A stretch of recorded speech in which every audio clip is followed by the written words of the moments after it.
Ça fait depuis le 1er décembre que je poste une vidéo par jour. J'avais envie de faire un petit récapitulatif sur tout ça, ce que ça m'apporte, pourquoi je fais ça, tout ça, parce que je trouve que c'est important d'en parler. Je voulais vraiment en fait commencer à créer du contenu sans avoir à partager quoi que ce soit en soi. Je suis en France depuis que j'ai commencé à faire mes vidéos, même si mes vidéos elles parlent souvent de langues étrangères, de voyage et tout.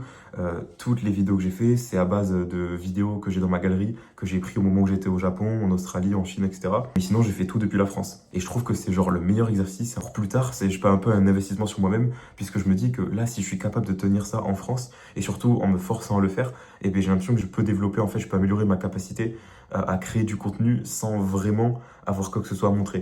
C'est pour ça que une fois que je serai à l'étranger, je serai au Japon, je retournerai en Australie, peu importe, on ne sait pas. Quand j'aurai vraiment du contenu à montrer, et bien ce sera trop bien en fait. Et mon contenu s'améliorera de fou parce que là, je ferai vraiment du contenu qui me parle. La deuxième raison pour laquelle j'ai commencé ce défi, c'est parce qu'il y a bien un truc que moi j'ai pas envie j'ai pas envie d'être le genre de personne qui fantasme. J'ai pas envie de dire moi je vais faire quelque chose ou de me dire oui là je peux pas faire quelque chose parce que la situation fait que je peux pas. C'est pas vrai en fait. Dans la plupart des cas, ce sera pas vrai. On se trouve beaucoup d'excuses, on se ment beaucoup à soi-même, moi le premier. Et c'est pour ça que je me connais et je sais que en fait, si je me dis oui, quand je serai au Japon, ce sera le meilleur moment pour faire du contenu. Là, ce sera trop bien. Je sortirai dans la rue, je me filmerai comme ça, je marcherai dans Tokyo et tout.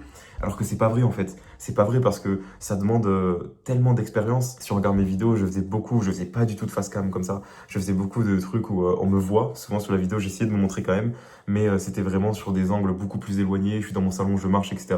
Où je fais ma vie et je me filme. C'était beaucoup plus simple. C'est une manière un peu détournée de se montrer. J'ai fait ma première vidéo face cam il y a pas longtemps où je parlais d'un de mes voyages au Japon, je crois. Petit à petit, je trouve que je prends confiance et tout. Et ça, je le fais parce que au moins, quand je serai au Japon, quand je serai en Corée et tout, et ben ce sera trop bien. Je pourrai trop partager ce que je veux et ce sera génial. J'ai beaucoup parlé, je pense que je vais pas mal couper au montage, mais voilà, c'est un peu pour ces deux grosses raisons que j'ai commencé à faire tout ça. Et là, je commence à en voir le bout parce que il reste plus que 13 jours. On me tend trop de ouf. Et puis voilà, ça va être trop bien.